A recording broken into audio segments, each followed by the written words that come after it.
गर्मी की छुट्टियां शुरू हो चुकी थीं। दिल्ली के 4 बच्चे आरव 10 साल, मीरा 9 साल, गोलू 11 साल और छोटी सी प्यारी झुनझुन 6 साल अपने दादा दादी के गांव आए थे। गांव का नाम था छोटीपुर, एक सुंदर सा पहाड़ी गांव जहां हर सुबह पक्षियों की आवाज, ठंडी हवा और मिट्टी की खुशबू से होती थी। एक दिन दादी ने बोला, बच्चों, पुराना घर साफ करवा रहे हैं, कोई कुछ खेलना ढूंढ लो, फिर सब फेंक देंगे। चारों बच्चे दौड़कर ऊपर के कमरे में गए। वहां धूल से भरा एक पुराना संदूक रखा था। गोलू ने जोर लगाकर ताला तोड़ा और अंदर देखा। कुछ कपड़े, लकड़ी की पुरानी किताबें और एक चमड़े का लिफाफा मिला। मीरा ने लिफाफा खोला और अंदर से एक पुराना नक्शा निकला। पीला पड़ चुका, किनारे जले हुए, बीच में गोल निशान बना था और नीचे लिखा था, जहां 4 दिल साथ चले वहां मिलेगा जादुई किला। बच्चे चौंक गए। झुनझुन बोली, ये क्या है मीरा दीदी, जादुई किला? आरव बोला, शायद ये नक्शा सच में हमें कहीं ले जाए। मीरा ने कहा, दादी से पूछते हैं। लेकिन जब उन्होंने दादी को दिखाया तो दादी कुछ पल चुप रहीं और फिर धीरे से बोली, ये नक्शा तुम्हारे परदादा को मिला था। उन्होंने बताया था कि कभी इस गांव के पास एक जादुई किला हुआ करता था जो अब खो चुका है। कोई नहीं जानता वो कहाँ गया। ये नक्शा उसी की ओर इशारा करता है। बच्चों ने तय कर लिया, अगली सुबह से वो उस किले की तलाश शुरू करेंगे। अगली सुबह सबने अपने बैग में खाना पानी रखा और नक्शा लेकर निकल पड़े। नक्शे के अनुसार सबसे पहला पड़ाव था झरना वन। ये गांव से कुछ दूर जंगल में था, जहां बहुत कम लोग जाते थे। झरना वन में चलते चलते झुनझुन बोली, मैं थक गई हूँ।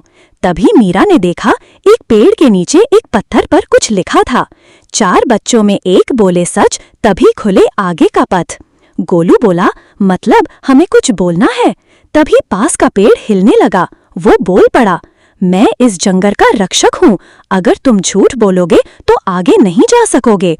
पेड़ ने चारों बच्चों से एक एक सवाल पूछे और अगर किसी ने झूठ बोला तो वो गूंजकर सबको पता चलता। सब ने ईमानदारी से जवाब दिया और अचानक एक झरना खुल गया जिसके पीछे रास्ता था। रास्ते में उन्हें मिला एक बोलता हुआ बंदर, नाम था बोलू। बोलू ने कहा, तुम जादुई किला खोज रहे हो, मैं तुम्हें रास्ता दिखा सकता हूँ, लेकिन तुम्हें एक काम करना होगा। जंगल में फंसे एक चिड़िया के बच्चे को बचाना होगा। बच्चों ने बिना समय गवाए चिड़िया के बच्चे को बचाया। बोलू खुश हुआ और उसने बताया कि अगला पड़ाव है पत्थरों की घाटी, जहाँ जादू के पहरेदार मिलेंगे। पत्थरों की घाटी एक डरावनी जगह थी। चारों ओर ऊंचे ऊंचे पत्थर और बीच में पत्थर के सैनिकों की मूर्तियां। बोलू बोला, ये सब असली सैनिक थे, किले की रक्षा करते थे, पर एक शाप के कारण ये पत्थर बन गए। मीरा डर गई, अगर हम भी पत्थर बन गए तो?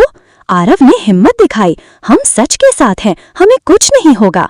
घाटी के बीच में एक बड़ा दरवाजा था जिस पर लिखा था, सिर्फ सच्चे दिल वाले ही इस दरवाजे को पार कर सकते हैं। जैसे ही बच्चे पास गए, दरवाजा खुद ब खुद खुल गया, लेकिन अंदर एक जादुई रक्षक खड़ा था, विशाल सुनहरी आंखों वाला। रक्षक बोला, हर बच्चे को एक चुनौती पास करनी होगी और वो चुनौती होगी उनके अंदर का सबसे बड़ा डर। गोलू को ऊंचाई से डर था, उसे एक ऊंचे पेड़ पर चढ़ना पड़ा। मीरा को अंधेरे से डर था, उसे एक अंधेरी गुफा में जाना पड़ा। आरव को हारने से डर लगता था, उसे एक खेल में हार माननी पड़ी। झुनझुन को अकेलेपन से डर था, उसे कुछ देर सबके बिना रहना पड़ा। चारों ने अपनी अपनी परीक्षा पास की और रक्षक बोला, अब तुम किले के असली उत्तराधिकारी हो, आगे बढ़ो। अंत में बच्चे पहुंचे एक झील के किनारे। झील शांत थी, नक्शे पर वही निशान था। तभी आरव ने कहा, नक्शा गोल है, ये तो झील की आकृति जैसी है। मीरा ने पानी में हाथ डाला, झील में से एक सुनहरा पुल निकलने लगा। बच्चे हैरान रह गए, पुल उन्हें एक विशाल जादुई किले तक ले गया। किला चमक रहा था, उसके दरवाजे खुद खुल रहे थे और अंदर एक आवाज गूंज रही थी, तुम सच्चे दिल से आए हो, ये किला तुम्हारे जैसा ही किसी को ढूंढ रहा था जो सच्चे, बहादुर और एकजुट हों।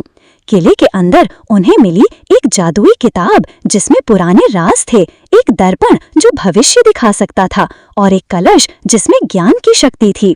बच्चों ने आपस में वादा किया, हम इस किले का उपयोग सिर्फ अच्छे कामों के लिए करेंगे, किसी को नुकसान नहीं पहुंचाएंगे और ये रहस्य किसी को नहीं बताएंगे। बोलू ने कहा, अब मैं भी यहीं रहूंगा। जब भी किसी अच्छे बच्चे को जरूरत होगी, ये किला उसका इंतजार करेगा। बच्चे लौट आए गांव, लेकिन अब वे पहले जैसे नहीं थे। वो बहादुर, समझदार और जिम्मेदार बन चुके थे। अंत में दादी ने जब बच्चों को देखा तो मुस्कुरा दी, तुम सब सच में कुछ अलग कर आए हो, है ना? चारों ने सिर्फ मुस्कुरा कर देखा और वो जादुई नक्शा अब खुद ब खुद गायब हो गया। जादू तभी टिकता है जब वो दिल से निभाया जाए।